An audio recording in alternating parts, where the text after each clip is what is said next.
Welcome to Homocide, the podcast. Homocide, the podcast is the place to hear all of your favorite true crime stories, all told with a little gay spin. I'm Kevin. And I'm Brandon. And we're two married gay dudes who like to gossip, talk about crime, and whatever else comes up in our weird-ass conversations. And if you're new to this podcast, welcome. If you're not, well, welcome back. That's that. So graceful. Yeah. And we have Anna here today. Hello. Anna. How you doing? The first time recording in person in quite some time. I know. It's like February. I know. Since February. And we've been in Tampa the entire time. We have been. Which is crazy, which is why all of our plants almost died in Oh our my apartment. God. I had a dream about you guys the other day. Do you want to hear it? I God, do, totally. yes. Yes, tell us. So for some reason I found myself on a plane and I was like, I didn't remember getting there, but then I realized I was going to Tampa, Florida. No idea why. And I was like, where am I going to stay when I get there? Like I have actually no plans. And then for some reason I didn't text or call either of you. I just ended up at your home in Tampa, Florida. And it was nighttime and I just was like looking through your window and your lights were on and you guys were just sitting on the couch and I was like knocking on your window. Not even knocking on the door, knocking on the window. On How the window. creepy. I was like, and I'm staying here now. And you guys were like, okay. But then you were like, we're actually just about to fly back to New York. So, I mean, I guess you can stay here, but we're not going to be here with you. And I was like, okay. And that was that. Thanks. We're like, oh my God. You do know that we would always welcome you into our home. 100%. Just knock on the front door, not the windows. Yeah, just knock on the front door. There's a ring button. You can just ring the doorbell. Right. We'll be like, Okay, hi. noted. That's so funny. How interesting. I wonder why your mind went there. Right. Because you missed us because it's been so long. I know. Oh, Aw. oh Anna. My mind was astral projecting to you. It was. Welcome to Tampa. It would have been crazy if one of us was like, oh my God, I had a dream that you were knocking on our That window. would be crazy. That would be. I would kind heavenly. of love that. Right? I would too. I'd be like, We're we're in sync. connected. Yeah. All right. Everything's connected. What show is that? I Bonded don't by know. true crime. That even more. would get dark really quick, I think, Right, actually. I think Right. it would get dark pretty quick, yeah. You should come visit Tampa, though. It's a pretty cool Okay. city. Yeah. Always welcome at our house, for sure. Thank you. Yeah. Okay. Before we dive into what's new, Brandon, what's your story about today? My story I have titled as Inspired by a Soap Opera. Ooh. Ooh. I'm going to just Why tell was you that so deep? I don't know. I was thinking, and then my mind went stopped. blank, and then I was trying to think again. But that's exciting. What was yours again? Say it again. I forgot already. It's inspired by a soap opera. I used to love soap operas. Great. What is You know yours? that Kirsten Storms Yeah, sure. from Xenon, Girl of the 21st Century, Yeah. Disney Channel. She Great is movie. on a very long-lasting soap opera.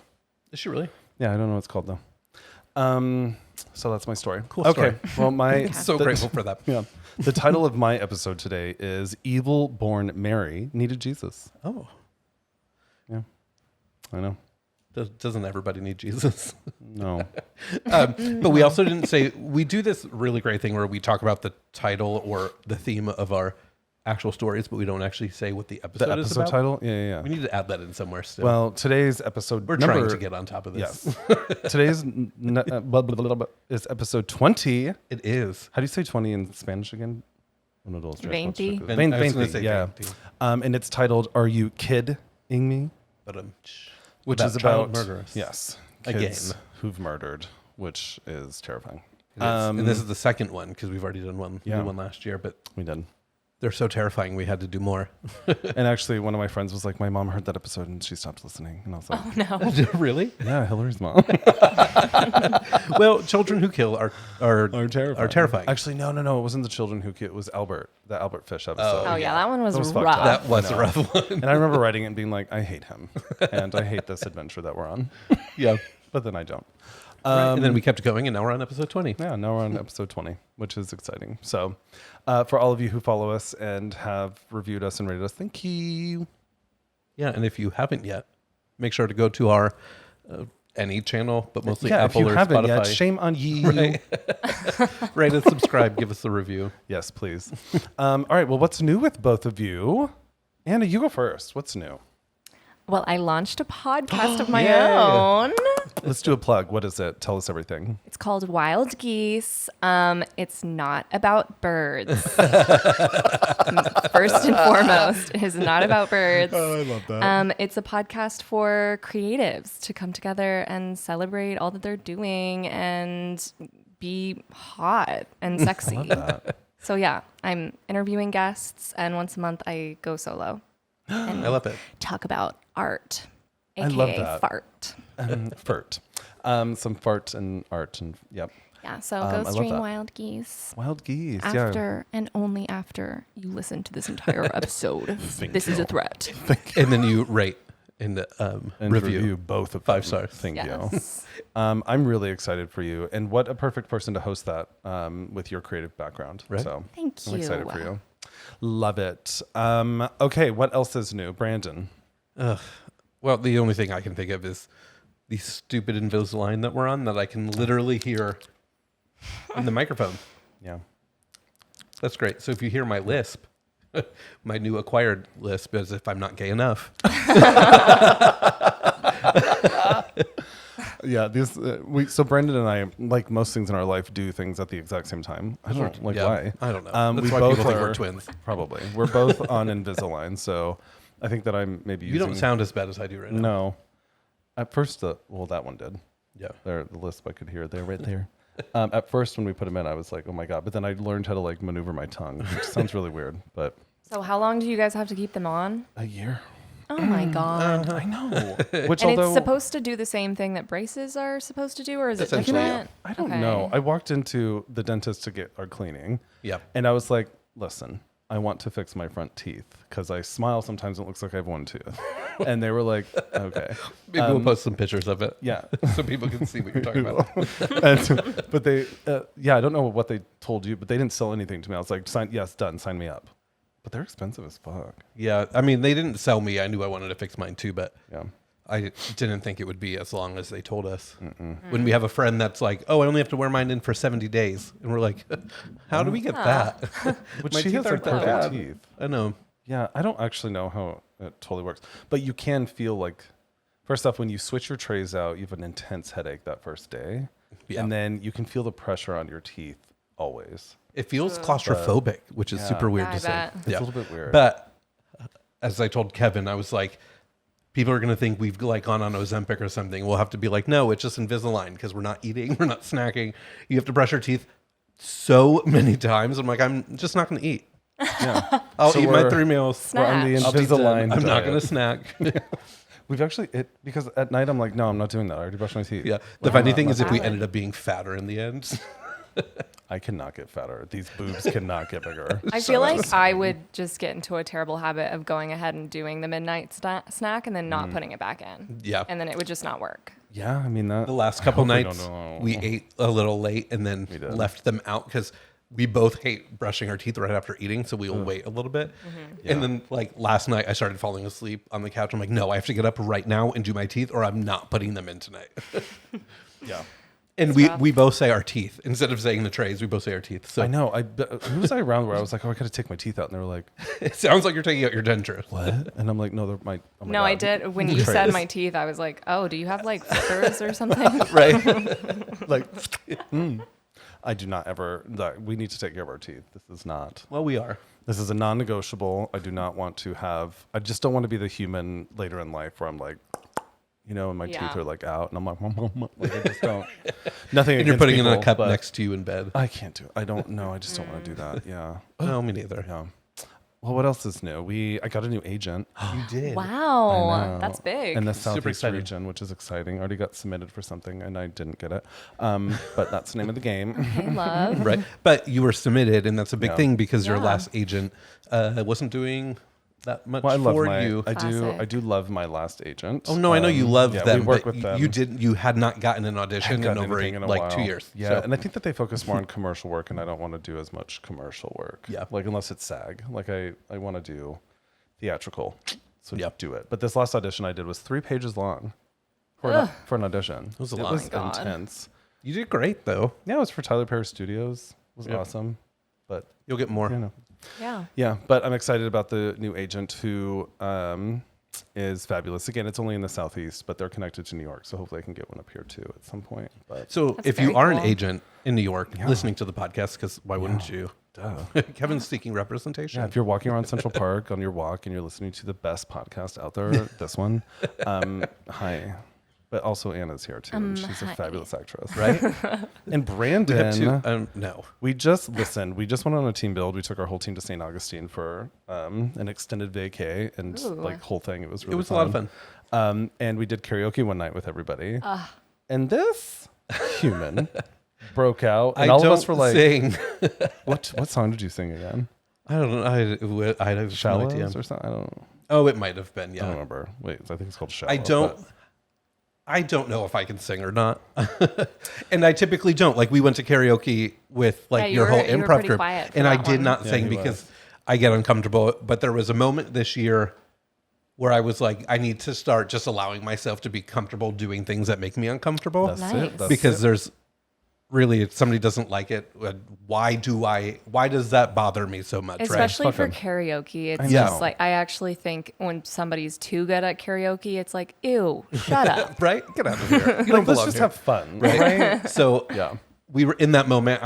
Somebody was like, who wants to do this part? And I was just like, screw it. And I took it Yeah. and I just started singing. And then I saw everybody's eyes turn towards We me. were And I'm all like, we don't have to do this. You were like we were all kind of here, and he was right here, so he was just like, la, la, la, like, Well, there was the second song where I sat right in front of the TV because I didn't know the words.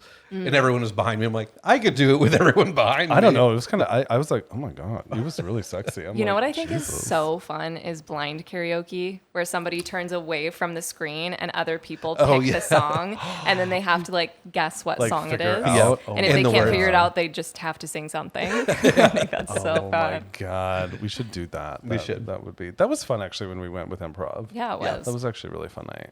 Well, what else? Do you love have it. anything else new with you? Since Me? I never typically ask Oh my you. god, We've there talked is. about I it. actually did. So one of my, who I consider a really good friend now, also my acting coach, Andy Matheny, who I met in St. Pete, which is actually how I got an agent and got like really into everything again after theater. I did this industry pro series that she has. So she's actually like meeting all these casting directors and all these people and doing this scene work and like Q&A with them. And we got to do a couple of things, which was really fun. We actually met with this woman named Tessa Blake, who is a filmmaker and television director who worked on shows like, what is she? American Horror Story and Station 19 and like really cool shit. iZombie. Yeah. And so I got to actually meet her, not face to face, but like over Virtually. Yeah. Which was really cool. And then another one that I just did was this woman named Susan Walter, who directed it's called All I Wish, which was starring Sharon Stone and Tony Goldwyn. Do you guys know who he is, right? From Scandal. No. Oh my god, he's so sexy. I'm so bad with He was also names. in Ghost. He was the bad guy in Ghost. Oh, yeah. No. All right. Well, anyway, it was really, really fun. And that's been kind of a cool thing to meet people in the industry. And there's one common thread that I think is worth noting, and that is the inequality that women have in the film and TV industry. Yeah. And I really appreciated them kind of really talking about that and how much work has to be done. And I loved that because these were just two female film, writers and film directors, and it was just incredible. So anyway, that was kind of fun. But yeah, and then we met a little dog in the park today, We did.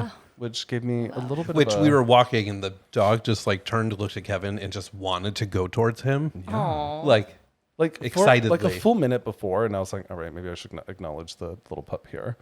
And so I thought at first it was a dog behind me. There was nobody behind me. No, it was you. It was me. The And, spirit of Marty came into that dog. right.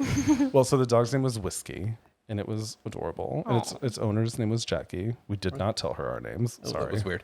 But then Kevin, you got a little emotional, which I was did. sad. Yeah, I started petting the dog, and then I got a little verklempt. Yeah. Yeah, I was like, okay, enough. No more unconditional love by a dog that I don't have. It was it was just, I mean, the only dog that I've seen really since Marty passed was my brother-in-law's dog, Yeah. Dexter, who's a crazy little mutt and adorable. But that's it. And, I don't know. It was a little bit weird. It was a little bit odd. But then I kind of walked and I was like, maybe I want another pup again. Yeah. Not yet, but maybe Not again. yet. I don't know. But yeah, that was just I thought today. that the same. I thought the same thing when we saw a couple dogs this weekend, and I was like, Papas. like no, we don't need one. Little nougats. We don't need one, and No. it's a lot of Not work. It's a lot of work, and that I think that somebody told me something after Marty had passed away, and they were like, the worst day is when you get the dog, when you get a new dog, because you know it's going to end. Yeah, And I was like, I have never thought of it that way. Like, what? That's So sad. not. I don't like that. I know, but it's so interesting. That's kind of like that movie Marley and Me. Did you guys ever see that? No, Yeah. Oh my God. Oh my I don't like God. watching pet So movies. depressing. I saw it on Christmas Day when I was in like 4th grade. Yeah. Awful. Yeah. We ruined I just remember being like, Christmas. "Are you kidding me? This was a bad choice. Now I know that death exists." Just kidding. right. I definitely knew before that, but still. We have had to do that with our great niece Akari, because every time she walks in the house, she's like, "Where's Marty?" Yeah. And we're like, God, that's We're like awful. Marty's on the fireplace, on the mantle in the box. Yeah, she's on the mantle. She's like, "Wait, what? My brain is breaking Yeah. at I that." know. It's Yeah, always it a little was bit rough. it was sad, and I don't know if we said this on the podcast, but the first time that she knew that Marty passed, we were on the phone with her and Brianna, our niece, and Brianna was showing her the box, and she's like trying to understand where Marty was, and Brianna's like, "Marty's in the box. Marty's sleeping," like trying to get her to whatever, and she's just started to go, "Marty, wake up!" Oh. It was heartbreaking, I'm like, fuck. Yeah. and we were like, "We didn't need to do that on the phone with you." I know.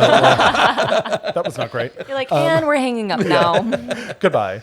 Yeah, that was, and it's interesting too, because it's now the end of April. Yeah. And all of Marty's stuff is still in our house and our office. Like, we have still not gotten. We of probably it. should soon, I guess, but it's our own timeline. We can do whatever the fuck we want. Yeah, I did feel when we were leaving to come back here, I was like, all right, we Yeah. could probably. There's a couple things Or, like her crate and stuff that we aren't going Yeah. to need or want or use. Well, our cat started sleeping in the crate and in her beds and shit. Oh. it was I so know, sad. we were like, fuck. Yeah, little KKs. And then she got sick. We had to go to the vet. I don't know. I was like, please don't die. Like, don't. We're like, no. we've already It would be too much. Please said don't do goodbye to this one. right We don't now. need to do it to another one know. yet. My lord. Speaking of death, should we dive in?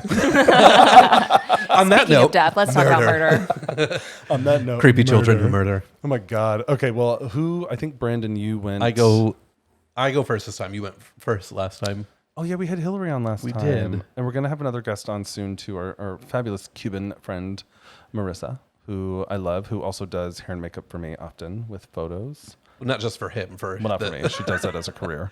for for she's a your hair photo and makeup artist. Yeah. But she's fantastic, and she is who. God, I met her several years ago. Yeah. And all the headshot, which I'm a professional photographer. I went to school for commercial photography, lots of hats that I wear.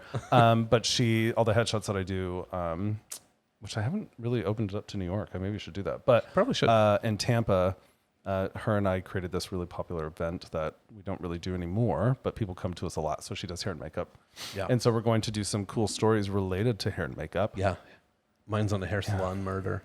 Yeah. So That'd be fun. that's coming up soon. I like our themed episodes, especially with our Me too. when we have people on. Me too. Do you want Ready? to start? Let's do it. All right.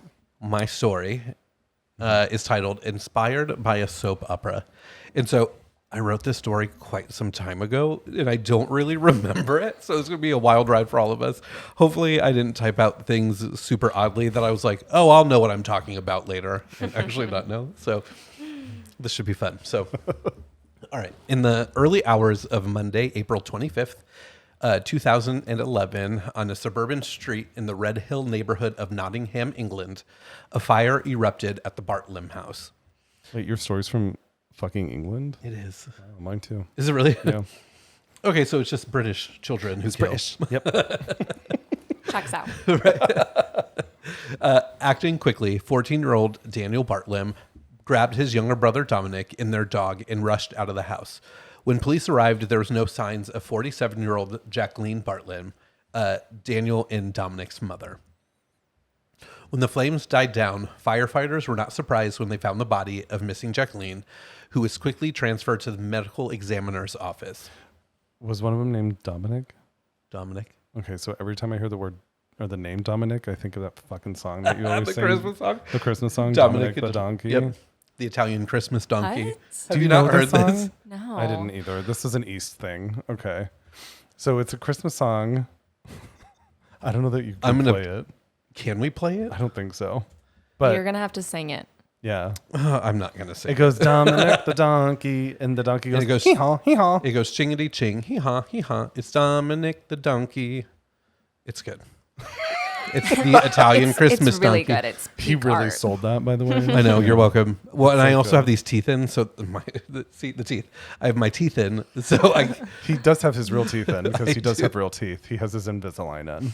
right. I call them my teeth, which I think we already established at the beginning of the episode. I'm sorry, I derailed us. Dominic the donkey. Yeah, Okay. it's a good song. You should look it up. But this is a different Dominic This who's is- likely been murdered. This so now I is feel a bad. child named Dominic.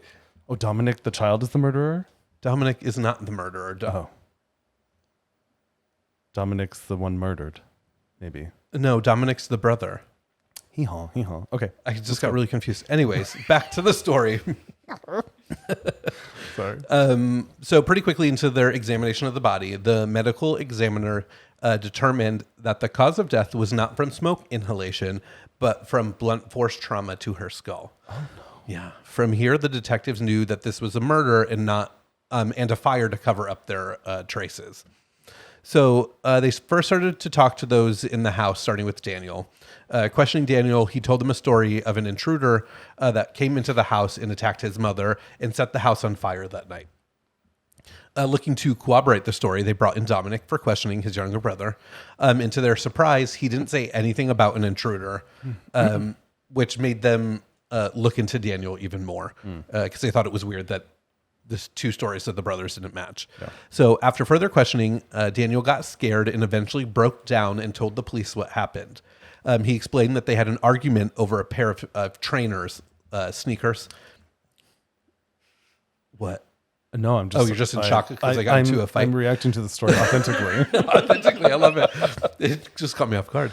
Okay. And so he said they had an argument over some sneakers, and he lost his control. He also stated that his mother was physically and verbally abusive. So in anger, he said how he grabbed 2 hammers and went to her bedroom. He attacked her, hitting her with one of the hammers 7 times in the head. Oh, Yeah. okay. But she was the abusive one? Right. Once she was dead, he wrapped her body in newspaper, grabbed petrol, and poured it all over her. I feel like wrapping somebody's body in newspaper would take quite some time. Right, especially as a child. Yeah, like have you ever wrapped a gift in that type of, and then you're like, God, stay, fuck, you know? Well, that's a little different. Also, how old was he? He was, let me get back to it, 14. It's resourceful motherfucker. So he was a child wrapping his mother in newspaper. How well he did, who knows? I don't see any photos. My mind just but goes back to when we used newspaper, like when we would Covering wrap your our book. in Yeah, high the book school cover. in newspaper. Yeah. Yeah, a little different than that. But what's his mind like? Well, I wrapped my textbook in newspaper. I guess I can wrap my mom in it. Well, I think he know? was like, I'm going to light her on fire. Let me put flammable God. paper Yeah. around her. I forgot about the fire, Yeah. So, which newspaper is quite flammable. So right. With paper. I get the logic. Yeah. Well, if give me it that was look. that flammable, he wouldn't have needed petrol. Anyway, Anyways, back to the story again. Okay, then he poured the petrol over her. He cleaned the hammer he killed her with and put it in his bedroom. And then he left the second hammer by the bedroom, which is thought that he did that to make the police think that the intruder left it. And then he lit his mother's body on fire. So basically, he hit her with one hammer, killed her with it, took a second hammer that was not the murder weapon, put it by the bedroom door to make it seem like the intruder dropped it as he was leaving. that's like the logic of a 14-year-old. Yes. because it makes no sense. But Exactly. yeah. Okay. So with Daniel's confession, they focused their search on the investigation into Daniel further, and they found a few interesting things. First, they found that the murder weapon was in his bedroom where he said that he would leave it. And then they saw the second hammer that he left by the bedroom. However, it was what they call a lump hammer. And the examiner confirmed that the marks on her body were from a claw hammer, which helped prove that it wasn't an intruder. So if he ever went back to say, oh, there was actually an intruder, they were like, that was a completely different hammer you left. So they call in a the normal hammer a lump hammer. Well, I think that it's like the round ball-headed hammers. Yeah. That I believe is the lump hammer, and the claw hammer is like the traditional one with the claw that comes out the end where you could remove nails. But don't they have both the lump and the claw? Yeah, but this was like lumps on both sides, I believe. Oh God. Yeah. Right. So the one he left could not have left the marks. Got it. They also found various violent video games and gory movies that the prosecution believed aided in his actions. Yep. Right? That's why I don't love video games like that. You don't. I don't. You hate watching or seeing anybody play When them. I see kids that are like, don't with these games, I'm like, Yeah, it's weird. no. Yeah, I don't like it. Like when the whole goal is to kill people. Like if we had kids, Yeah. they will With not your be playing those. undeveloped brains, like where no. do you draw that line? I don't know. We're not parents, but I don't know if I'd like my children. No, but that's why them every either. parent has the right and the choice to do what they want to Exactly. do. You know, You're like, but- go play Animal Crossing. Right? yeah, What like are you doing? let's play Carmen San Diego. Ooh, that was That was a really fun game. Or categories. Oregon Trail.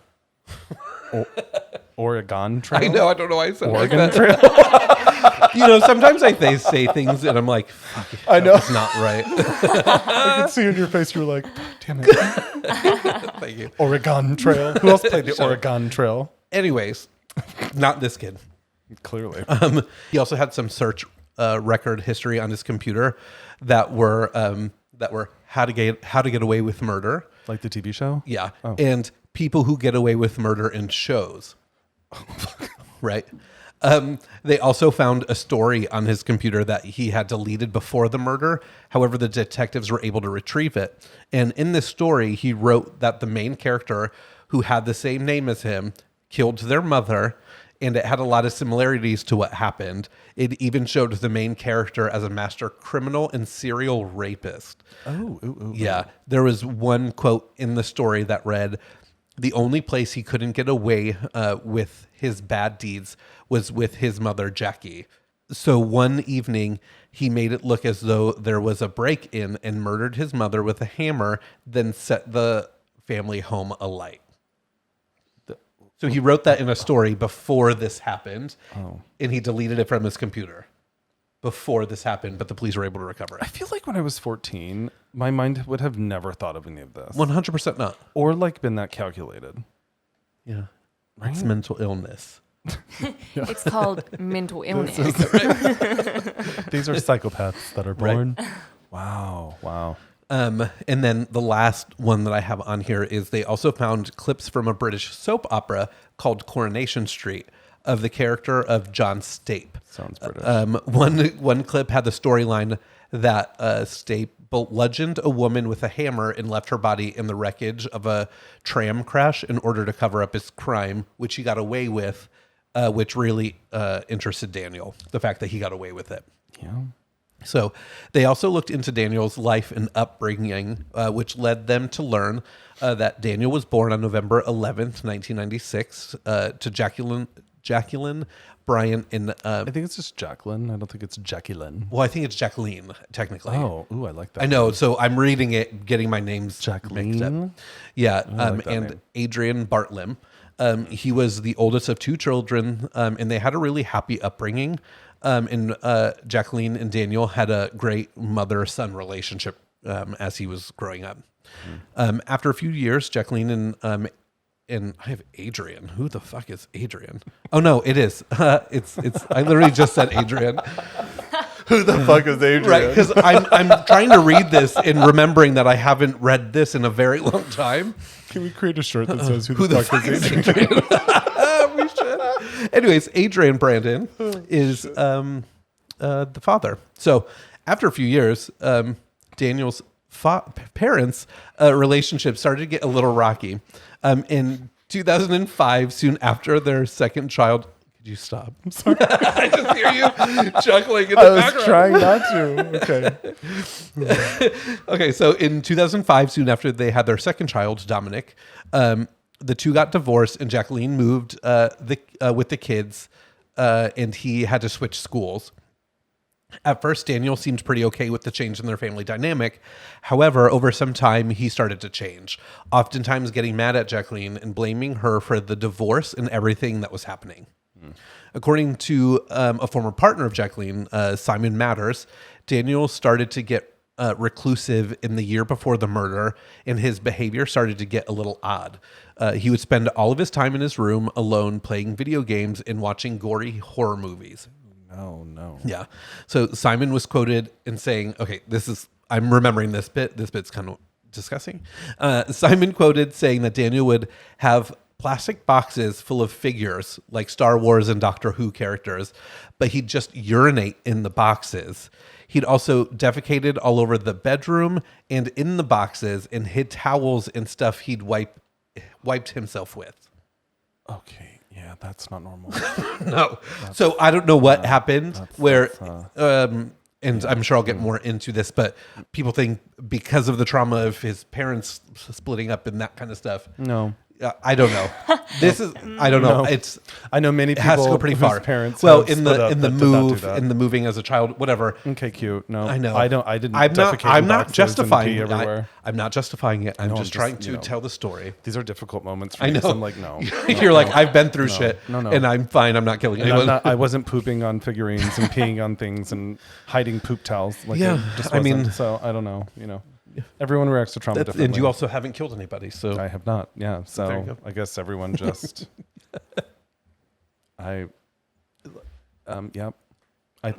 yeah. I feel like these would be the moments where I'm like, you need help. Goodbye. Yes. Yeah. I'm like, yes, here's- if I had a child that was peeing in boxes and shitting all over the place, I think yeah. that Yeah, warrants like- some extra help. Something- Did It's his not parents just not do anything about that? Yeah, They from were what just I- like, well, whatever, kids will be kids. Yeah, basically. I mean, who didn't shit in a box when they were a child? I did I not. definitely didn't either. Okay. So 14 years old, you're just like shitting in boxes. Right. There we go. It's so just weird. Yeah. Okay. it's just weird. Okay. Yeah. So many in his life thought that that the acting out could have been from a few things. We literally do this every single time. No, I'm sorry. We get ahead of ourselves. One being the divorce, one being the new baby taking some of his mother's attention, moving and Oh my switching God, do you think schools. he was like, I am the baby. Right? Oh my God. Could be. I mean, I am baby. I Yeah. will shit I poop. everywhere. I poop. I poop too. I poop too, Mama. Mom, don't forget about me. I'm important. well, I guess this is a PSA for parents. Like, if you've divorced and you're moving. It's a lot of change. I mean, for some children, a lot of change. If you're divorced and you're moving, your kid might start Your shitting kid and may- pissing and they might everywhere eventually and then kill murder you. And then maybe kill Right. you. So Right. just, keep that in mind. Yeah. Yeah. Well, for this child, it was a lot, including, and the one that I didn't add in here that I didn't get to was, or her new relationship. So it seems, from what I read, it seems like he just had a lot of change all at once. And Sure. for him, for some reason, Yeah. Yeah. he went crazy with it. Change can be hard. Yeah. I mean, not hard enough to kill, but Yeah. whatever. Anyways, so Daniel's behavior only started to get more odd. So like in More odd than pooping in boxes and Yes, hiding it? it No. did. All right. In 2010, Jacqueline even reported Daniel missing to the police, who later found him walking in the direction of his old house at 1 a.m. Well, that's kind of sad. Yeah, the same year, a school counselor even told the police of an incident where he got really upset and started yelling at his necktie, which he named Fred. And he told his classmates that Fred was trying to hurt him.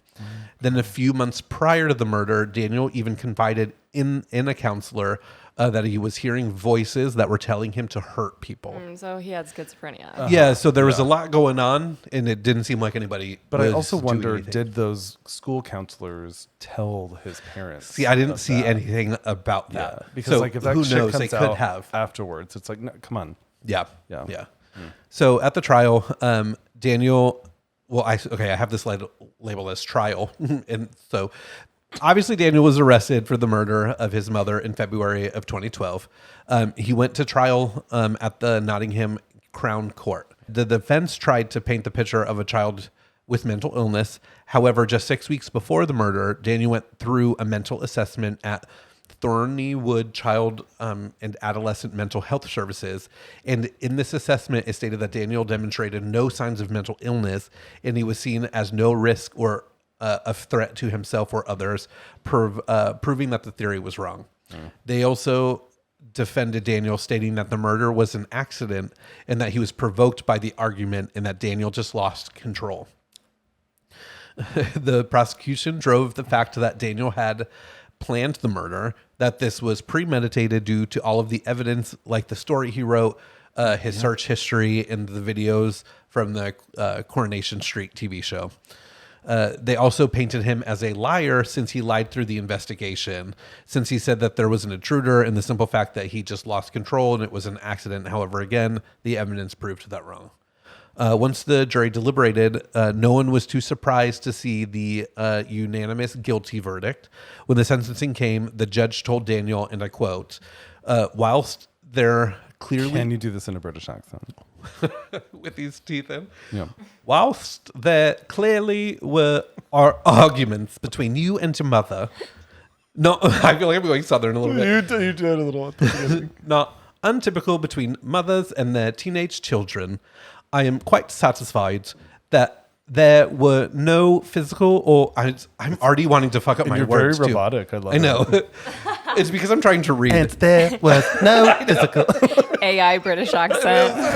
It's because I'm trying to read it. I don't want to fuck it up, and I always fuck up the quotes. So cute. Anyways, there's no physical or verbal abuse by your mother, such as you alleged your evidence at trial. So basically, he was saying there's no proof that your mother abused you. So Daniel was sentenced to life in prison with a minimum of 16 years, which would make him 26 years old by the time he gets out. Wow, which is quite young. Yeah. That would be you, Anna. If you were No, I was going to say, when you said the year that he was born, I was like, damn, we're the same age. Yeah. Oh my God. Like, well, I mean, he's 1996. I'm 1997, but still. Basically, yeah. But you're the same age. I mean, that's your... Yeah. Crazy. And I have a couple facts here, those in which I don't remember, so we'll see what they are together. Jacqueline's parents spoke at the trial and said, Jackie was a wonderful, loving, and caring woman. She was warm with a great sense of humor and would always be there to help if anyone was in trouble. When she was born, Jackie was a beautiful baby with the biggest blue eyes. She grew up into a wonderful girl who enjoyed looking after her little sister and watched over her whenever she went. Wherever she went. She went on to become a gentle person who tried to do her best by everyone. And then last one I have, they also said, we find it hard to explain what we are going through. There's no winners here because not only have we lost Jackie, we have also lost Daniel too. The most difficult part for us, and something that only Daniel can answer here, is why. Which there probably isn't one. No. That's got to be difficult too. I couldn't imagine having a family member be killed by a family member, and how you kind of reconcile that, and that relationship. That's difficult. Yeah. I mean, especially like a mother and a son, like that's the person that brought you into the world, and then the person, like, you bring somebody into the world that ends up taking you out of it. Yeah. Like, I feel like, listen, my biological mother, I felt deeply for yesterday. Brandon and I were exploring where we're going to move, which is by Lincoln Center. And we just walked on to the campus, right? Like the main square of Juilliard, I think, right? Where the fountain is. And they were just instruments setting out or whatever. And we just listened as they like started playing this beautiful music. And I got emotional with it. It was just so beautiful. It was very beautiful. And I was standing there and I didn't think much at all, which is rare, other than like just enjoying it. But I did think one thing, and I thought how incredible it is to have the opportunity to hear, and how awful it is for people who don't. Yeah. My biological mom is deaf and can't hear, obviously. And I just thought, what an incredible experience that she's never had. Yeah. And it made me feel a little bit more for her, which is an interesting juxtaposition between how I typically feel, which is not a lot of joy for her in general. And it's called being empathetic. Sure, I would never kill my mom. So, there's that. No. But regardless of what anyone would do, I just, wouldn't. But yeah, I can't imagine, the kind of the mother and son bond, because I do think that there's a deep bond there. I mean, you're, I don't know. Yeah, for sure. Your mom is amazing. Yeah, so I just couldn't imagine. No, but then even being difficult. like the brother, now not only is your mom gone, your brother's in prison Yeah, for killing her. quite some time. And he had to been there. Yeah. Yeah. Oh my God. Yeah. And like, yeah. How do you reconcile those things? I don't know. Yeah. I don't know. Well, that one was interesting. I think you Right. did good for it being prepared a month ago. Right? I know. Sorry. I probably would have told it better if I read it a month ago. You but told it great. we're good. I always derail you. You do for sure. Yeah. That's the fun in it, I guess. Which I think a lot of people are like, you're so funny when you like, what do they, I don't, they're like, you always throw a wrench. I'm like, I do. you do. You should shut up. No, it's fun. Oh, well. Anyway. So Well, that let's one get was ready for interesting, me yeah. to throw some wrenches into your story. Throw all the wrenches, Brandon. Got my toolbox ready. Okay, yes, I can. My toolbox. I was stupid. I'm sorry. Right. Can we just get on to you talking now? We sure can. All right. So mine again was called Evil Born Mary Needed Jesus. And she did. Mother Mary. Mother Mary. All right. It was May 25th of 1968 when two boys stumbled upon a little boy's body in an abandoned house in Scotswood, England. It's terrifying. I love the names in the UK. Oh, my headphones. Okay, the little boy was quickly identified as 4-year-old Martin Brown. Police were initially confused by the scene as there was no clear sign of violence, and besides a bit of blood and saliva on Martin's face, there were no signs of a struggle. So, Was it his saliva? I mean, I hope so. It's just weird that they... Yeah, It yeah. is. That would be a question for the investigators. So other than an empty bottle of painkillers on the floor near his body, and without any additional clues, the police assumed that the little boy had swallowed the pills and ruled his death an accident. So days after the little Martin's death, a little 11-year-old girl named Mary Bell, who had just turned 11 the day after Martin's body was found, appeared on the Browns' doorstep and asked to see him. Through her pain, Martin's mother gently explained that Martin was dead. Mary, who was completely unfazed, said she already knew he was dead and simply wanted to see his dead body in the coffin. What? So disgusted, Martin's mother slammed the door in that little bitch's face. I kind of feel like she's an icon. You've heard the name Mary Bell before. I think, maybe. I feel like she's an icon. I mean, I just feel like That took you a That's very long amazing. time. It took him a long time to get But that. it's funny because I thought about like the end, which will, yes, that will weigh. There will be some weight to that. So what no one knew at the time was that Mary Bell had, in fact, murdered little Martin by strangling him to death. After she killed the little boy, Mary immediately left the crime scene, then met up with her gross friend Nora and invited her to see the body. So when Mary and Nora arrived back, they both realized that Martin's body had already been found by two innocent boys playing in the abandoned house. wait, I don't. If he was strangled, I mean, I feel like you can pretty quickly see if somebody was strangled. Usually, Agreed. there's like Yeah. fingerprints. Yeah, or or like some kind of their- mark. There's yeah. markings, yeah, but they... So for them to rule it an accident is Right. shady. And did she have like the pill bottle with her? I don't know. Never heard anything else about this pill bottle. Well, I mean, I wasn't alive then, but like in my research. Martin would actually be Mary's first, but not her last murder. So this is a story of Mary Bell, who, by the time she was arrested, murdered 2 children and attempted to murder several others. And she also left several notes promising to kill more. So I got all of my information from a couple of different websites, allthat'sinteresting.com and historydefined.net. All the stories of Miss Mary Bell, the lunatic. Okay, so let's talk about Mary's upbringing because this is a common thread with all these weirdos that decide to kill people. They have weird childhoods. So Mary Bell But was it's also born... creepy when it's a child who has had creepy childhoods that have killed. Man. This one's a little bit brutal too. So Mary Bell was born on May 26th of 1957 to Betty McCricket. These names. Wait, she was born May 26th and she did this on May 25th. Yeah, the day before her birthday, she killed this little boy. Oh, Just wait. Remember that date. okay. May 25th. Remember that date. So, a mentally unstable. So, okay. Mary Bell was born to Betty McCricket, and the dad's name is like no named. Don't know why. Well, maybe this is why.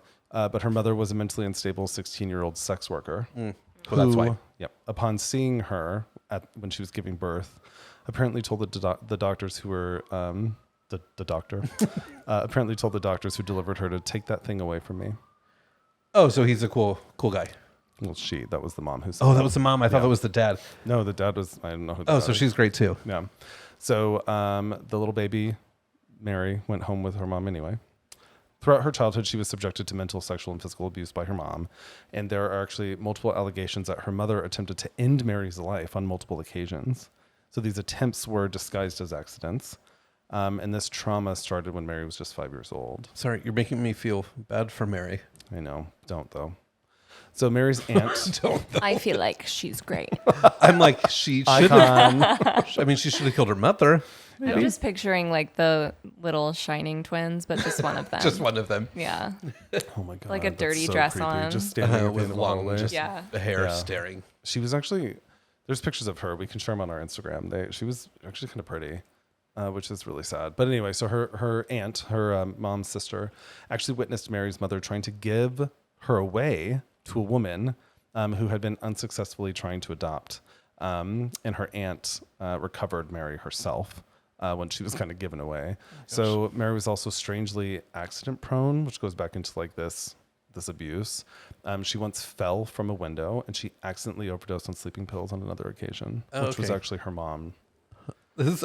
Yeah. This is awful. I know. Some attribute the accidents Mary would encounter to her mom Betty's determination to rid herself of her, while others see the symptoms of Munchausen syndrome by proxy, which there's a really famous story, obviously right now, about Gypsy Rose. Oh, yeah. Which everyone's kind of celebrating her, and I think she's insane and shouldn't be celebrated. So, well, no, that's different. But she still got somebody killed, regardless of what happened. It's all awful. It's all Let's awful. be honest about it. She convinced an autistic boy to go and murder her mom. Yes. She's not great. Yeah. So that's that. And now she's out of prison. So cool. Yeah. Anyway. But that D is fire. So fucking gross. How people watch that and they're like, oh my God, she's so cool. No, it's like Anna Delvey. She's a fucking idiot. Like I don't see these people and I'm like, celebrities. I'm like, no, they should be in jail. Whatever. We're going to get some shit for that one probably.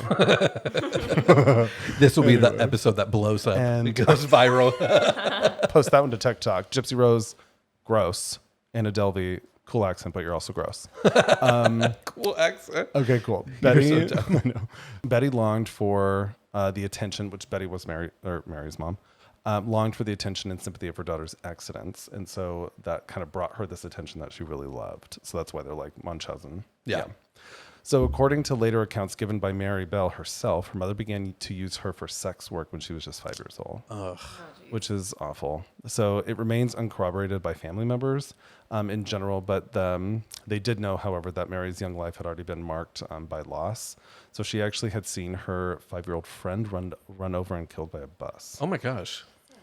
Which is horrible. So not only all this abuse, she saw her friend get killed, and she's been through a lot already. It's a lot. And how old is she by this time? 5. I mean, a lot of this started when she was... Even the friend getting ran over was... Yeah, it was her. It says seen her 5-year-old friend, which you know what? I forgive her. Oh, God. Forgiven. So given all that happened to her, it didn't surprise a lot of people that at the age of 10, Mary became quite a strange child. And she became a strange kind of withdrawn and became super manipulative and was always kind of hovering on the edge of violence. Well, I mean, I could understand how she developed was surrounded that. by it. Yeah. So Mary actually grew up in the poor Scotswood area of Newcastle and was exposed to a harsh environment, rife with domestic violence and criminal behavior. So being surrounded by this kind of normalized her own aggression towards people, especially other kids, as well as vandalism and theft. So she was just diving into a life of crime, which we call cream. Cream. At the age of 11 or 10. Like whipped cream? Whipped cream. So she had really disruptive behavior as well and gained a reputation for attention seeking. This made it easier to dismiss her alarming proclamation. There's my attempt. That's funny.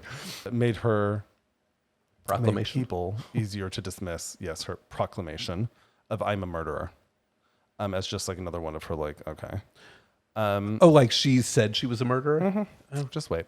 I mean, it's just like the little girl who is like a compulsive liar and will just say the craziest shit that And you're like, at a certain point, everybody's just like, shut whatever, the girl. hell Shut up, Sarah. fuck up. How did you guys do that? Crazy. That's so funny. Wait, how did you I both don't know that? I just I went. don't know. Did My you just first thought choose was Sarah.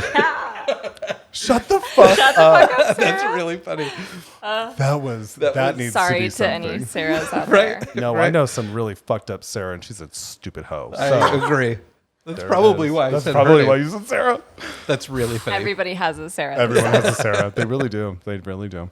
That was good. That was really good. That has to be a clip. Thank you. All right. So Mary actually started displaying violence quite a lot. And on May 11th, a few weeks before Martin's death, Mary and her friend Norma were playing with a local 3-year-old boy. Supposedly, the boy fell and suffered severe injuries. But the incident was labeled an accident, and both girls were not punished for it. Okay. So this Norma must be kind of great too if she was like so willing to go see a dead body. Norma is amazing. Yeah. Whatever happened to Norma? You'll see. We find out. Yeah, this takes us Does back she to... die? No. Oh. This takes us back to the murder of 4-year-old Martin. Little Martin. So shortly after his death, Mary and her friend Norma broke into a nursery school and vandalized it with notes taking responsibility for Martin's death and promising to kill again. Oh. And there's pictures of those notes online. We could also post those. Yeah. Which is interesting. So police assumed that the notes were a morbid prank. And so for the nursery school, this was just the latest in like a string of disturbing break-ins that they had. So they installed an alarm system. So several nights later, the alarm system was triggered, and both Mary and Norma were caught loitering outside of the school by the police. But they were let off the hook. They were like, "Go home, girls." Yeah, so they did. Because they're like, what are these two innocent little children going to do? Yeah. What are these ladies doing in the middle of the night? These ladies, these young girls, these children. Yeah, these children doing it. Like I would have been like, "I'm gonna arrest your ass." Like I was arrested when I was 9. I've ever told you that. What? No. He was. All right, side story. I like how you're throwing your own wrench into your own story. I know I did. Okay, when I was... Oh my God. We're all right. We're okay. Kevin almost just dropped his computer. And I just screamed. You should keep that in too. It's embarrassing. Okay, anyway, so when I was in foster care, I was in an all-boys foster home. It was an orphanage. Our foster parents went on a trip, and we all stayed with like this babysitter. And you killed the babysitter. And got away Those with it. documents have been sealed because I was a minor. Just kidding. Oh my God.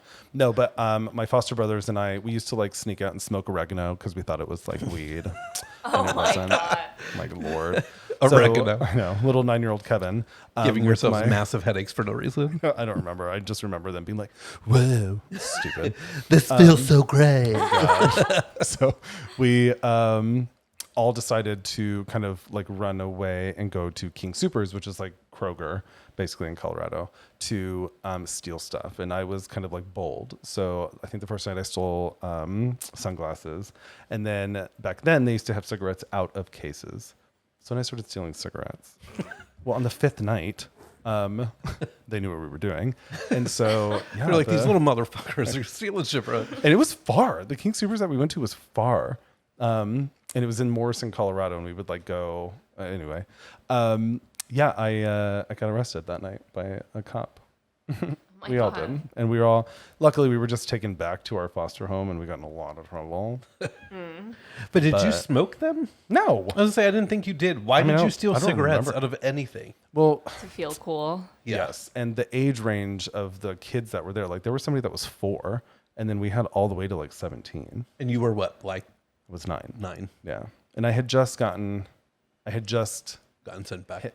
I had just gotten, like, that wasn't long after I went to court and found out that my dad, had signed his rights away and that my biological mom had lost her rights. Yeah. So I became a part of the state, like, Yeah. at that point. So I remember. So I'm glad you chose to steal cigarettes and not kill people. Yeah, I did not choose to go this route. Right. That Mary did. But, she had the devil in her.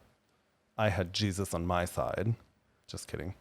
Jesus does not love me either. But, okay. So, Mary Bell. I went all the way to the beginning with my drop of my computer. So, where were we here? Okay. You're the murders. The murders. Yeah, I really derailed that, didn't I? Okay, so shortly after his death, they broke into that school, vandalized and all that, and then they got the cops sent them away. They were off the hook from loitering outside of the school with the alarm system went off. So at the same time, what the fuck is wrong with me? All right, at the same time, teeth. I know. Mary began telling her, something's happening. So the teeth. It's like a, yeah. Stroke. It's your brain. It's a stroke. It's a stroke. Okay, let's not do that. Like, where's wood? Cut the tapes. Okay, so at the same time, Mary began telling her fellow classmates that she's actually who killed Martin. But because of her reputation as a show-off and a liar, people actually just didn't believe her. They didn't take her seriously. So she was just like out freely admitting that she did it. That's so crazy. I know. So a few months later, 2 months actually, on July 31st, 2 months after Martin's murder, a 3-year-old little boy named Brian Ho disappeared from a vacant lot near his home. He was found later among concrete blocks. Oh. Brian had been strangled and his legs and stomach manipulated by a razor and scissors that were found at the scene. Oh my God.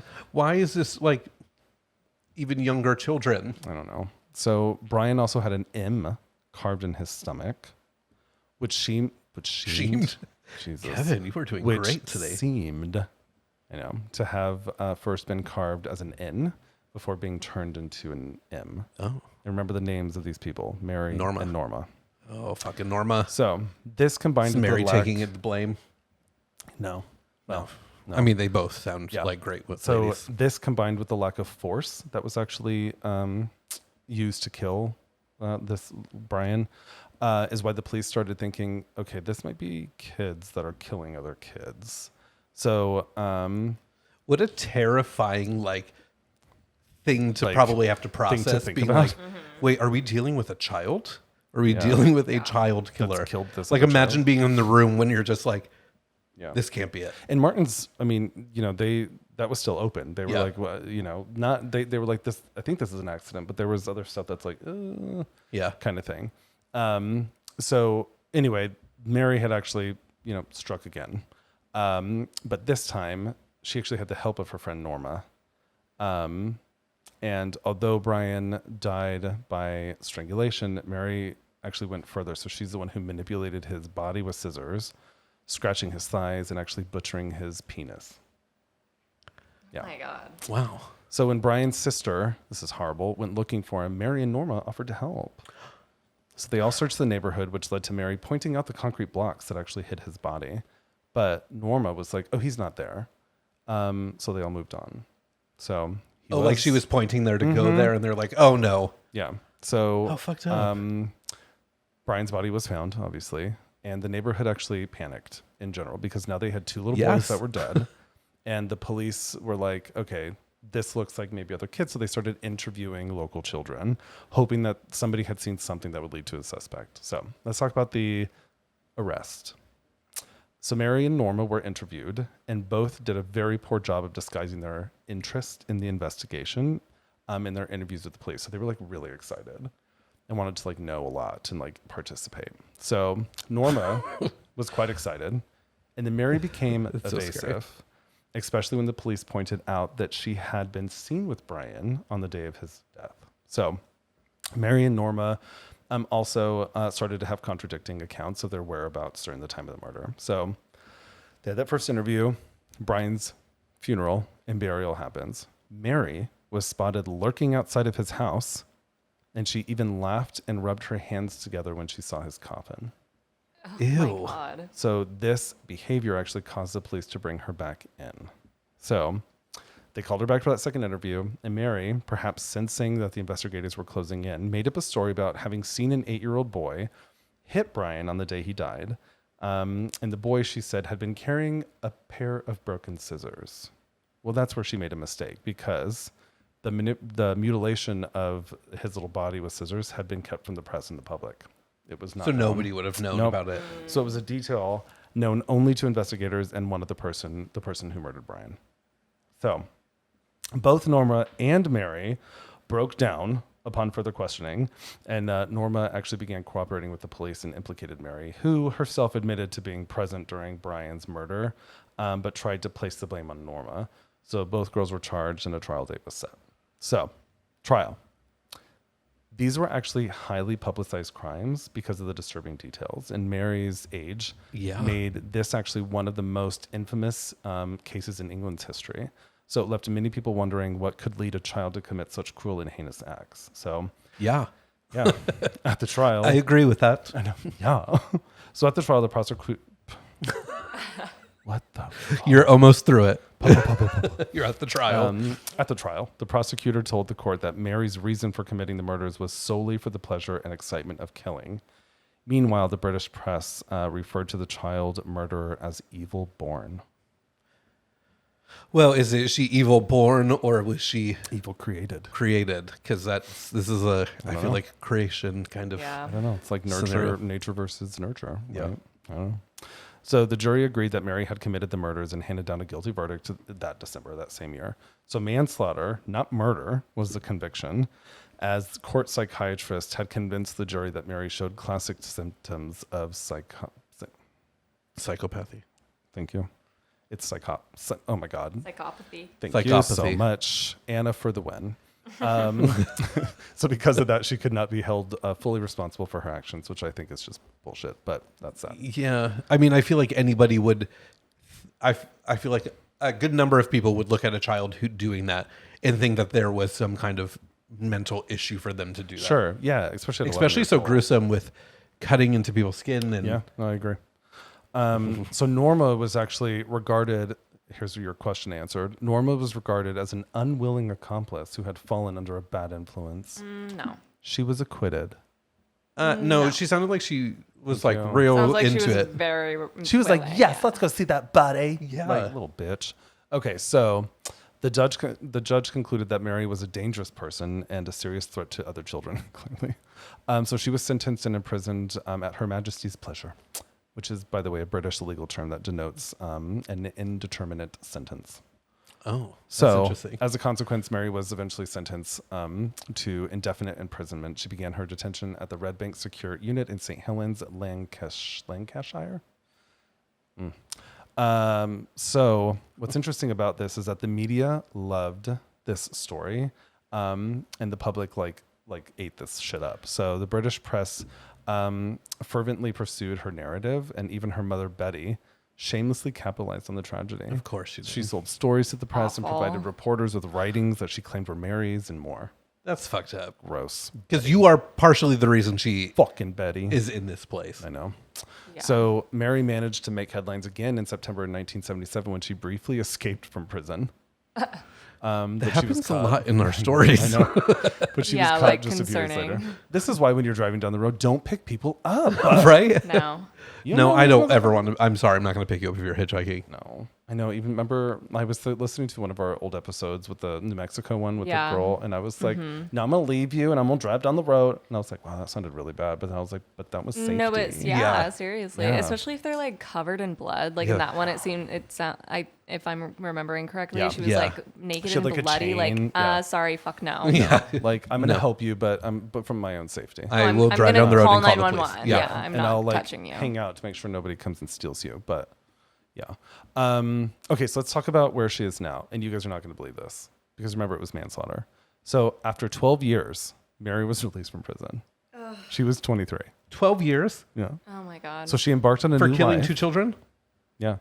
So 23 years old, which you're young, right? Like that, you have your whole life ahead of you. And these other little boys had no life. You get an right? indefinite sentence, and then Yeah. 12 years later, all right. And that's the idea You're of like, okay. can somebody be rehabilitated?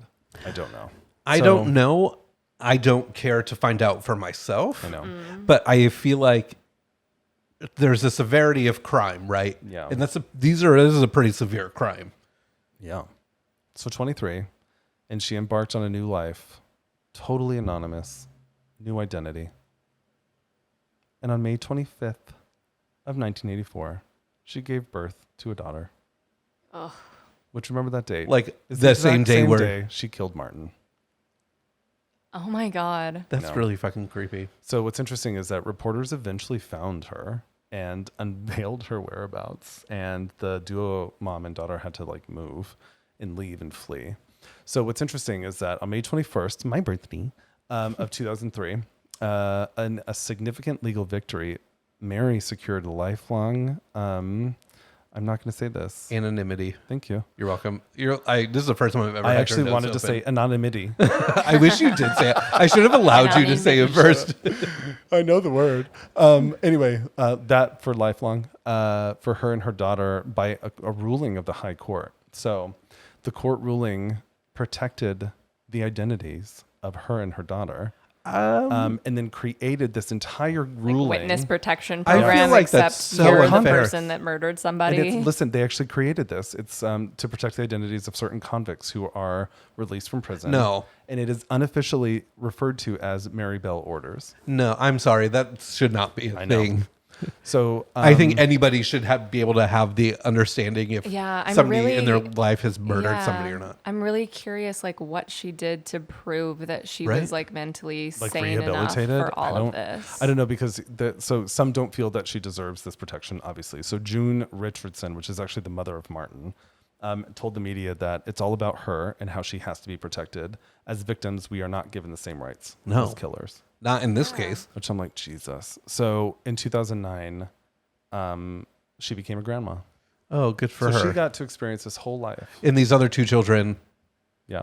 didn't even get to like barely live. It was what, 3 and 4? Like that's disgusting. Yeah. So, yeah. Ew, so Mary. she's like out there somewhere potentially. Yeah, I mean, When was could she still be born? alive. She was born in 1957. That's like your parents' age. Yeah, no, she still could be alive. Yeah, She would be she's in her just 70s. 70s. Yeah, which is like No, 60s. 57. 60s. She Yeah. would be in her 60s. Cool. Now we'll have somebody else after us. Mary Just kidding. Bell, we know you. We see you. Rude. Well, technically, we So, don't know who you are now We don't because know who you're you in are. protection. Yeah. And I don't need to know who you are. No. But here's the thing. She has to live with her decisions. Yeah, for sure. And I can't imagine that doesn't come back in her mind. Yeah. You know, I and would maybe- imagine maybe it probably the comes into her worst- mind quite a bit. I mean, I maybe- just hope maybe she's not it's- perpetuating that abuse onto Agreed. her Agreed. child Onto and her own her kid. grandchild. Yeah. Like, And hopefully she's not out there killing more people. I'm sure Just in she's general. not.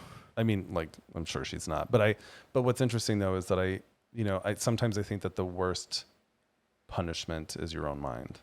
Oh, yeah. So, maybe she is living with this deep, deep, deep regret. I wonder if killing like that was some like fucked up way for her to like. I think she wanted to get caught. To kind of escape her Kinda sounded situation like it. because her Yeah. situation was so dire, was the way bad. that you were Yeah. describing it, like Yeah. to be put into sex work at like 5 years old, like that is just, I mean, yeah, maybe she also- did this as a weird way to escape. And then Sure. once she had escaped, she Yep. was able But to then show my- them that she had changed in some way. I don't But know. then my Yeah. thought also goes to sex work at 5 years old. What That's not- man is doing that to a 5-year-old? pedophile. A rapist. My mind. Somebody cannot that's okay fathom- with taking Unfortunately, they advantage of are a not child. that few and far between. No, I know. It's I disgusting. know, which is just, yeah. That's when those moments where I'm like, oh my god, like there are things I think that can truly and significantly impact, and maybe that was her acting out in the revenge of these older men. Yeah. Oh, for we sure. don't- you never well, know. I mean, You never she obviously attacked children who were younger than her that she could And they take were advantage both- of and that they were she both could little dominate. boys. Yeah. Yeah. And so she probably felt powerful over them.